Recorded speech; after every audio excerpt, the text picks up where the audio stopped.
자, 여러분 반갑습니다. 오늘 다룰 주제, 채권자 대비권.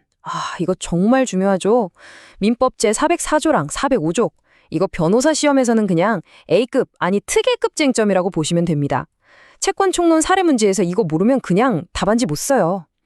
채무자가 돈 갚을 생각은 안 하고 자기 권리도 행사를 안 할 때 우리 채권자 입장에서 도대체 뭘 할 수 있느냐? 바로 그 가장 강력한 무기를 오늘 제대로 한번 파헤쳐 보겠습니다. 그렇죠. 바로 이 질문에서 모든 게 시작되는 겁니다. 한번 상상해 보세요. 채무자가 저기 제3채무자한테 받을 돈이 뻔히 있는데 뭐 귀찮아서든 아니면 다른 꿍꿍이가 있든 간에 그 돈을 안 받고 있는 거예요. 나는 지금 그 사람한테 돈을 받아야 되는데 말이죠. 정말 답답하겠죠? 이 상황을 법적으로 해결해주는 장치가 바로 채권자 대위권입니다. 자, 그래서 오늘 우리는 이 순서대로 채권자 대위권이라는 이 법적 도구를 완전히 씹어 먹어 볼 겁니다. 오늘 제가 설명하는 이 흐름 자체가 여러분 답안지의 목차가 될 수 있으니까요. 정신 바짝 차리고 따라오시기 바랍니다. 그럼 본격적으로 들어가 보죠. 채권자 대위권. 이게 뭐냐? 글자 그대로예요. 채권자가 채무자의 자리에 대신 들어가서 채무자가 가진 권리를 행사해버리는 겁니다. 왜? 채무자의 재산을 지켜서 결국 내 돈을 받아내기 위해서죠. 그러니까 채권자가 채무자의 탈을 딱 쓰고 제3채무자 앞에 나타나서 돈 내놔 하고 외치는 장면, 이걸 머릿속에 한번 그려보세요. 이해가 확 될 겁니다. 이 모든 액션의 법적 근거, 그게 바로 민법 제404조입니다. 채권자가 쓸 수 있는 가장 날카로운 검이라고 할 수 있죠. 이 조문을 얼마나 잘 해석하고 사안에 적용하느냐에 따라서 소송의 승패가 그냥 갈려버립니다. 조문 한번 정확하게 읽고 가겠습니다. 1. 채권자는 자기의 채권을 보전하기 위하여 채무자의 권리를 행사할 수 있다. 그러나 1신의 전속한 권리는 그러하지 아니하다. 그리고 2. 채권자는 그 채권의 기한이 도래하기 전에는 법원의 허가 없이 전항의 권리를 행사하지 못한다. 그러나 보전 행위는 그러하지 아니하다. 보세요. 이 안에 우리가 따져봐야 할 요건들이 다 들어있습니다. 자, 바로 이겁니다. 이 슬라이드에 있는 내용이 여러분 답안지 목차 1번이에요. 이건 그냥 통째로 외우셔야 합니다. 아시겠죠? 자, 하나씩 볼까요? 우선 내가 받아야 할 돈, 즉 피보전 채권이 있어야겠죠. 담양한 얘기고. 그리고 두 번째, 원칙적으로 채무자가 돈이 없는 무자력 상태여야 해요. 물론 여기에 또 중요한 예외가 있긴 합니다만 일단 원칙은 그렇고요. 세 번째, 채무자가 자기 권리를 가만히 내버려두고 있어야 돼요. 권리 불행사.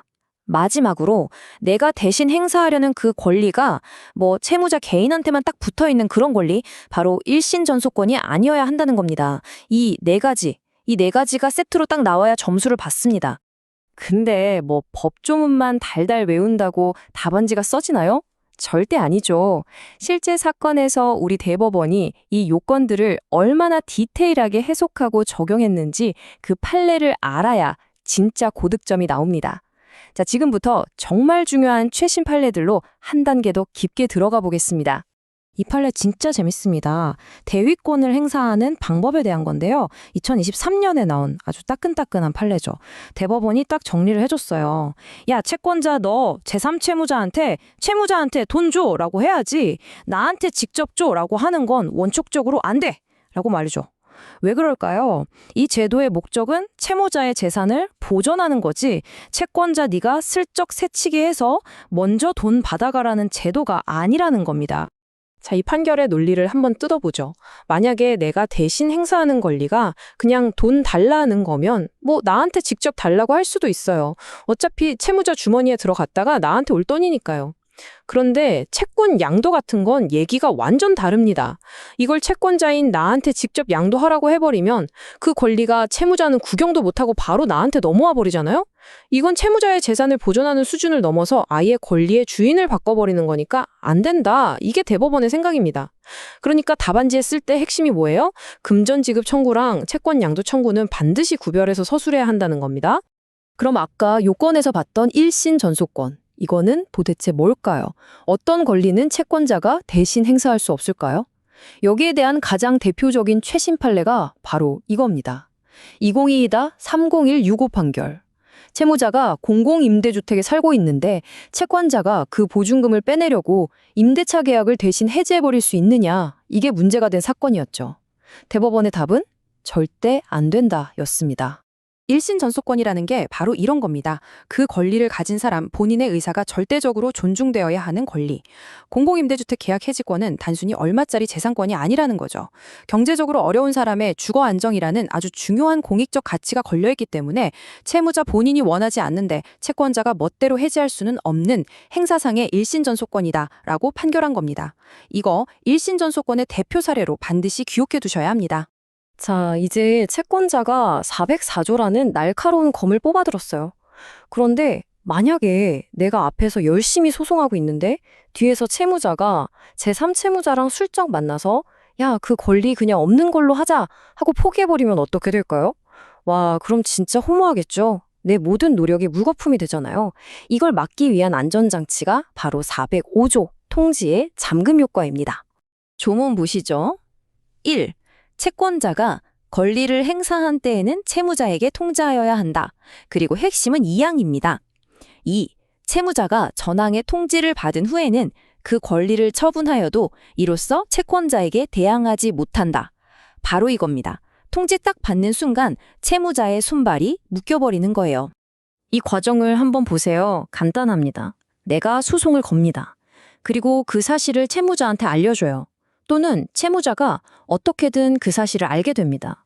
바로 그 순간 잠금 장치가 칠컥하고 걸리는 겁니다. 그 이후로는 채무자가 그 권리를 팔아먹든 면제해주든 포기하든 뭘 하든 간에 그 행동을 나한테 주장할 수가 없게 되는 거죠. 대위 소송을 정말 실효성 있게 만들어주는 아주 강력한 조항이에요.